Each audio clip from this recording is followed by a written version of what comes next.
Hai teman-teman, kembali lagi bersama saya David Cahyadi dan pada video saya kali ini saya ingin bicara mengenai satu peribahasa dalam bahasa Inggris ya. Give the man the right tools. Dalam artian apa? Dalam artian kita harus memberikan seseorang alat yang tepat supaya dia bisa bekerja dan menghasilkan yang tepat. Nah, hubungannya dalam dunia bisnis itu apa? Kadang-kadang kita sebagai pemilik usaha, kita sebagai pemilik toko, kita sebagai mandor, kita sebagai bos dari anak buah kita harus memberikan mereka alat yang tepat. Misalkan kalau mereka disuruh jualan bakmi, kita harus berikan misalkan pancinya yang bagus, ya. Terus apa sih namanya, saringannya juga yang bagus.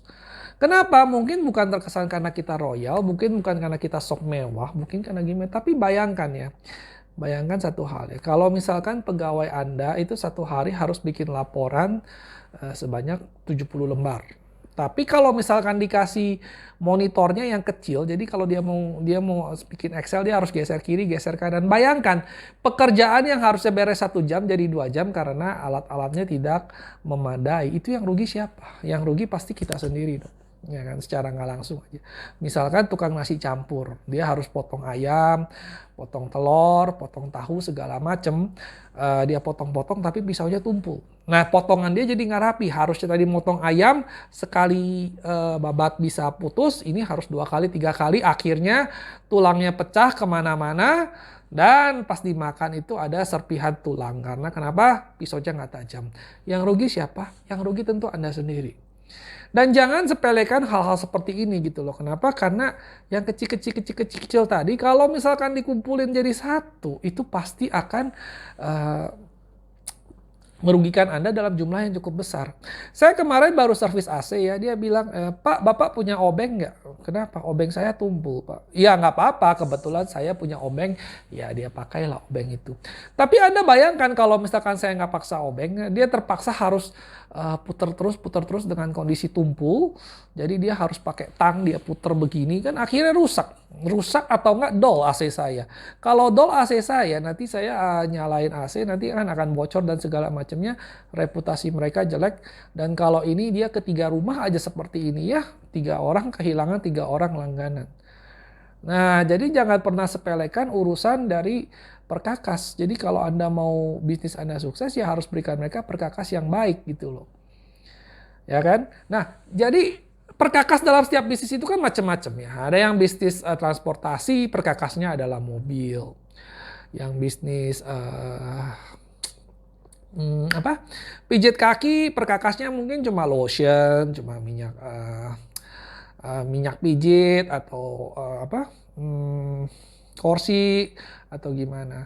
Nah, bayangkan gitu kalau misalkan Anda hemat, Anda mau hemat ya, harusnya misalkan tukang pijit kaki Anda nggak kasih dia kursi yang duduk yang bagus gitu. Anda coba belikan jojodok yang murah meriah.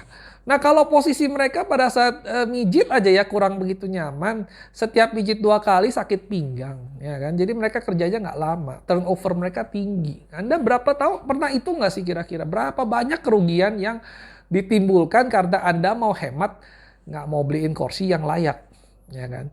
Nah, sekali lagi ya setiap bisnis itu kan unik. Mungkin juga contoh yang saya berikan sedikit lebay, ya kan? Mungkin juga nggak segitunya.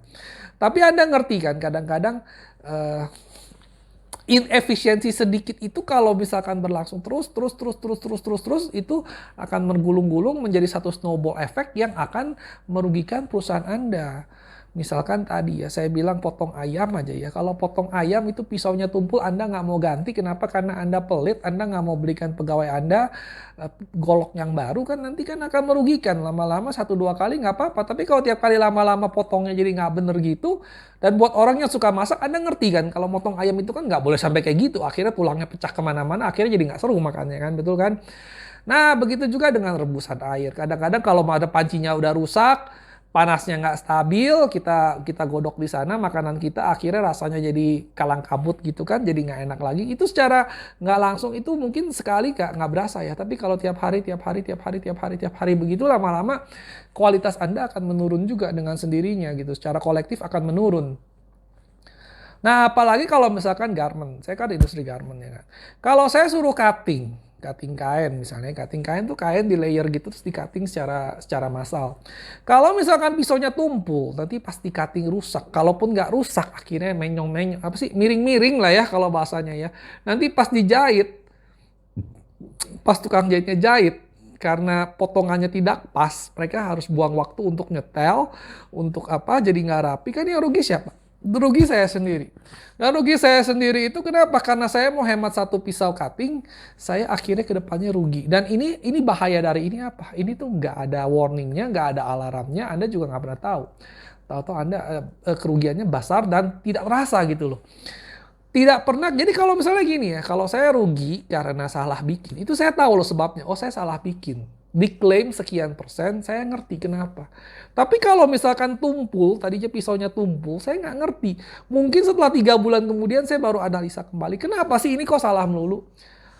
Oh ini soalnya ini apa sih, cuttingnya nggak bener. Oh saya baru ke tukang cutting saya. Kenapa ini cutting nggak bener? Pak, pisaunya tumpul. Ya saya marah lah gitu. Kenapa kamu nggak bilang pisaunya tumpul? Oh saya sudah bilang, Bapak nggak mau beliin. Ya sudah, berarti apa, salah saya. Jadi jangan pernah sepelekan, kalau kamu punya pegawai, berikanlah dia alat yang tepat. Jangan hemat dengan alat-alat. Kenapa? Kalau Anda hemat untuk alat, untuk kalkulator, untuk segala macam, itu mungkin Anda nggak berasa, ya kan? Ngapain sih kalkulator bagus-bagus, ya nggak? Kasih aja lah yang ada seadanya aja, yang murah-murah, yang 5.000 satu biji. Nah kalau misalkan dia lagi ngasih diskon ke customer, ya kan, dia hitung salah, karena udah burem-burem gitu yang nyalanya juga kayak redap-redup gitu, Anda nggak rela beliin kalkulator baru. Yang rugi siapa?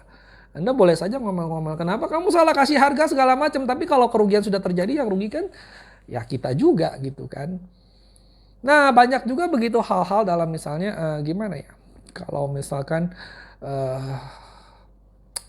kadang-kadang ya kasih kasih apa?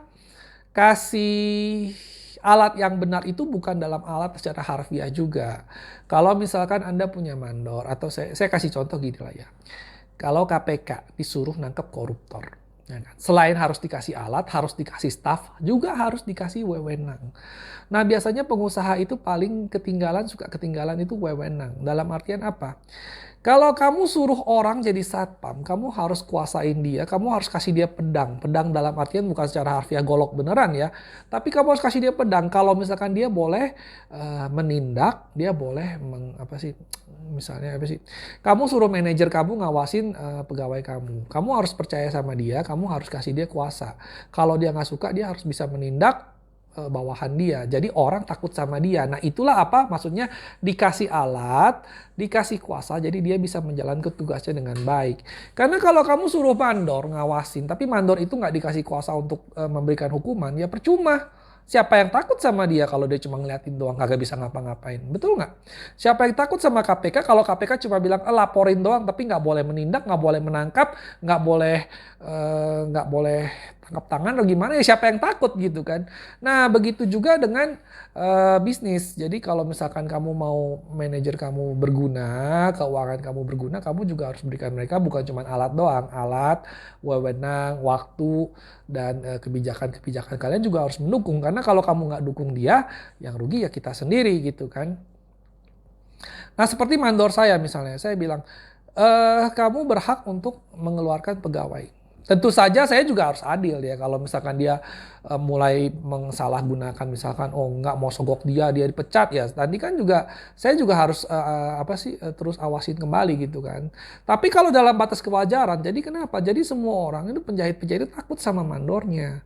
Jadi baru bisa mandornya ngatur penjahitnya. Kalau misalnya mandornya nggak dikasih kuasa seperti ini ya, akhirnya mandornya tidak akan bisa efisien. Nah begitu juga dengan alat-alat gitu kan, alat potong, alat jahit, mobil juga ya. Kalau misalkan mobilnya kita kasih tapi kita nggak kasih, gini aja lah ya, mobil biasa kan kita ngangkut barang kan. Nah kalau mobil kita ngangkut barang, Pak minta forklift dong, mahal amat sih, ngapain, rugi gua, malas buang forklift, angkat aja pakai bahu ya. Ya bisa nggak? Ya bisa-bisa aja, mereka sih nggak akan komplain gimana. Tapi bayangkan harusnya satu hari saya bisa ngangkut tiga trip ya, karena kalau pakai forklift. Kalau diangkut pakai tangan cuma bisa 2, dan itu pun harus ada tambahan kenek. Jadi kalau nggak ada connect-nya, dia angkat mungkin satu hari cuma bisa ngangkut satu. Yang rugi siapa? Yang rugi pasti saya sendiri, betul nggak? Nah jadi kalau kita mau pegawai kita, bisnis kita itu lebih sukses, lebih lancar, ya kita juga harus menganalisa kembali gitu loh. Apakah alat-alat, apakah kuasa, apakah waktu, apakah wewenang yang kita berikan itu sudah tepat atau belum. Nah kalau belum itu ya kita harus ya perbaikilah gitu loh. Kita harus tanya sendiri, makanya kita kadang harus rapat ya, kita tanya kembali gitu loh. Saya kasih kamu tugas ini, oke? Feedbacknya apa? Umpan baliknya apa ya? Kalau bahasa feedback itu umpan balik ternyata. Saya juga baru tahu. Nah umpan baliknya apa? Oke Pak, saya dikasih kerjaan ini. Nah inilah hal-hal yang saya perlukan untuk saya bisa bekerja dengan baik. Kalau mereka nggak ngerti cara ngomong seperti ada tanya, kamu perlu apa? Kamu butuh apa nggak? Apakah alat-alat semua ada masalah nggak gitu? Kalau perlu kamu liatin sendiri gitu loh. Nah kalau misalkan kamu rasa perlu dan vital, ya kamu ganti alatnya dengan yang lebih baik gitu loh. Karena kenapa? Bayangkan kalau misalkan saya disuruh bikin apa yang hari-hari saya bikin. Odading lah yang harus saya banting, saya pulung, dan saya gimana. Nah kalau misalkan pisaunya aja yang buat motongnya itu tumpul, pasti nanti hasilnya juga ke ujungnya akan terefek juga gitu loh. Nah, jadi penting sekali ya kita memberikan alat-alat yang pas. Nah bukan berarti kita berlebihan juga, kita nggak usah beli alat dari Jerman atau gimana. Tapi minimal alat yang kita berikan itu harus berfungsi dengan baik. Itu aja yang paling penting. Tidak harus mewah, tidak harus yang terbaik, tidak harus yang tercantik, tapi minimal menjalankan fungsinya dengan baik gitu loh. Ya kan? Nah sekian saja video saya kali ini. Jadi ingat ya, give the man the right tools, baru kita bisa minta performa yang baik. Kalau kita nggak kasih alat yang baik, gimana dia bisa bekerja dengan baik gitu loh. Ya kan? Sama juga saya, kalau saya mau bikin video kayak kemarin nggak ada mic kan, ngomong harus teriak-teriak, saya juga capek sendiri, betul nggak? Nah, hasilnya juga jadi nggak akan gimana gitu. Nah jadi ya kita juga harus terus menerus menganalisa gitu kebutuhan bisnis kita. Oke, sekian dan terima kasih telah menonton. Kalau Anda suka, tolong di like dan subscribe. Masih banyak lagi video-video saya kurang lebih seperti ini juga. Oke, terima kasih.